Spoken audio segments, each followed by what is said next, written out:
Hi hello नमस्कार, मी पूनम नवीन व्हिडिओमध्ये तुमचे अगदी मनापासून स्वागत करते। तर सगळ्यांना शुभ दुपारची वेळ झालेली आहे। आता दुपारचे 2:30 वाजले ते आणि माझं आता बरंचसं काम आवरलेलं आहे, फक्त फरशीच बाकी आहे।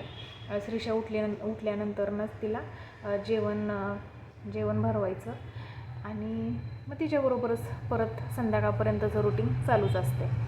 तर आज शनिवार आणि माझी बरीचशी कामं अशी आवरून झालेली आहेत, त्यामुळे थोडंसं व्हिडिओ शूट करायला बसली आहे। कारण आपला आहे ना, बरेच दिवसापासून मी व्हिडिओ शूट पण केले नाहीत आणि पोस्ट पण केले नाहीत, कारण मला जमतच नाही आहे, म्हणजे मला वेळच भेटत नाही आहे। असा श्रीषा झोपली तर असं वाटतं श्रीषा झोपल्यानंतर आपली पटकन कामं उरकून घ्यावी, आणि ती जागी असताना मला काय व्हिडिओ शूट करणं आणि ते एडिटिंग करणं मला जमत नाही।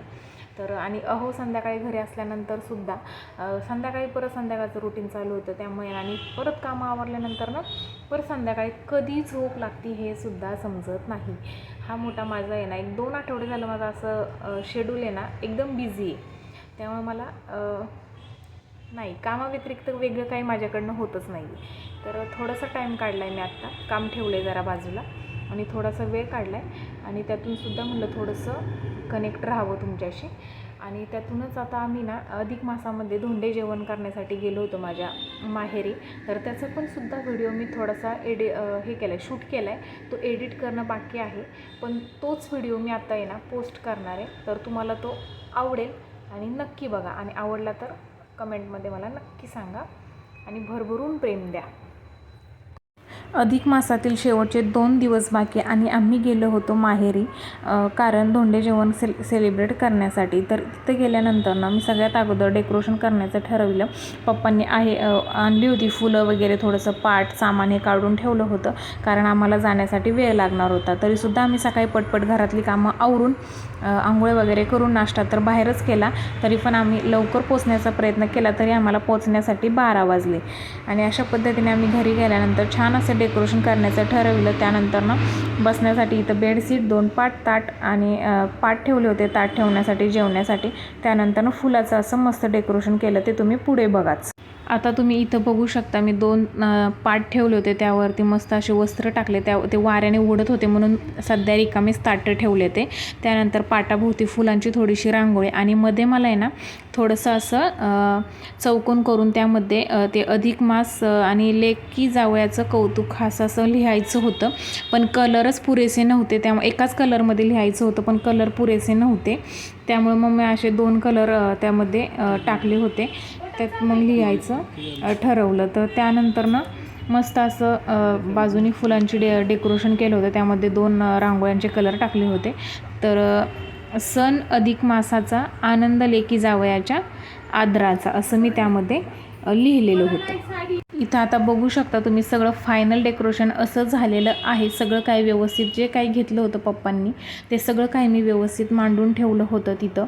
तर पप्पांनी वाण देण्यासाठी आहे ना ते भांडं दिलं होतं, किंवा अजून पोशाख वगैरे सगळं काही दिलं होतं, तर ते तुम्ही छान पद्धतीने बघा।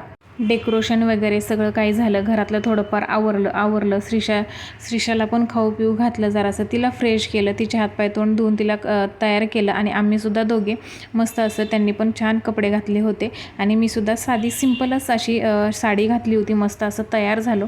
त्यानंतर लगेच आम्ही मग कार्यक्रम उरकायचा होता पटकन, मग आईसुद्धा तयार झाली, पप्पासुद्धा तयार झाले, मग आमच्या दोघांचं आतमध्ये येतानाचं औक्षण केलं, मस्त असं औक्षण झालं, श्रीषाचं सुद्धा औक्षण केलं।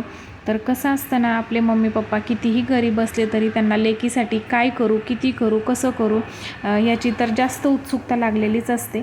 त्यानंतर मग आम्ही आतमध्ये प्रवेश केला, मस्त असं आमचं वेलकम केलं, मग आम्ही दोघांनीसुद्धा मस्त असं इथं बसून घेतलं।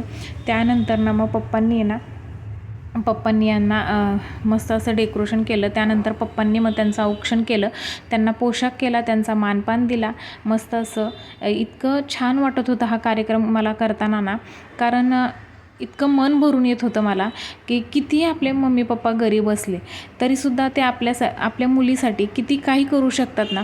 तर मला आहे ना इतकं म्हणजे वाईट वाटत होतं, की कारण पप्पा आहे ना इतकं पैसे आधीपासूनच म्हणत होते की बाई तुला हे घे, बाई तुला ते घे, माझ्या पिलूला कपडे, चांगले कपडे घे किंवा तिला काय लागेल ते घे आणि पाहुण्यांनासुद्धा चांगले कपडे घे. तर इतकं ते प्रेमाने मला सांगत होते कितीतरी वेळा, दररोज विचारत होते कधी येणार, कधी येणार, कधी येणार. पण हे आमच्याकडनंच उशीर झाला होता, कारण पण मी ठरवलं की शेवटचा एकच दिवस बाकी आणि आपण जाऊया आणि हा कार्यक्रम करूया, कारण त्यांना पण बरं वाटेल किंवा आपल्यालासुद्धा बरं वाटेल की हे थोडंसं हे धोंडे जेवण किंवा हे एक निमित्त असतं की आपल्या आयुष्यात एक आनंद देऊन जातो हा क्षण. सगळे मिळून मिसळून येतात किंवा छान आनंदाने एक सण सेलिब्रेट करतात. याचाच मला खूप मोठा अभिमान वाटला. आणि त्यानंतर नाही ना, माझीसुद्धा आईने ओटी वगैरे सगळं असं काही भरून घेतलं. त्यानंतर श्रीषाचेसुद्धा पाय पूजून घेतले, तिचीसुद्धा पूजा केली, तिचंसुद्धा कन्यापूजन केलं, तिलासुद्धा छान छान कपडे घेतली होती. तर मला जसं आठवतं ना, माझ्यासाठी माझ्या पप्पांनी एवढं काही केलं नाही आहे ना आत्तापर्यंत, तेवढं ती त्यांच्या नातीसाठी ते आवर्जून करतात आणि ना खरंच करतात. ते मला खूप छान वाटलं. तुम्हीसुद्धा एन्जॉय करा हा व्हिडिओ आणि कसा वाटला नक्की सांगा. तर असं म्हणतात अधिक महिन्यामध्ये आईची ओटी भरलेली चांगली असते. तर मी देखील आईसाठी एक मस्त अशी साडी घेतली होती. तर तिचंसुद्धा औक्षण वगैरे केलं मस्त असं, आणि तिला देखील साडी नेली होती. तर तिची ती साडी खणनाराने ओटी देखील भरून घेतली आणि मस्त वाटलं आणि आईसुद्धा खुश झाली आणि मी देखील खुश झाली.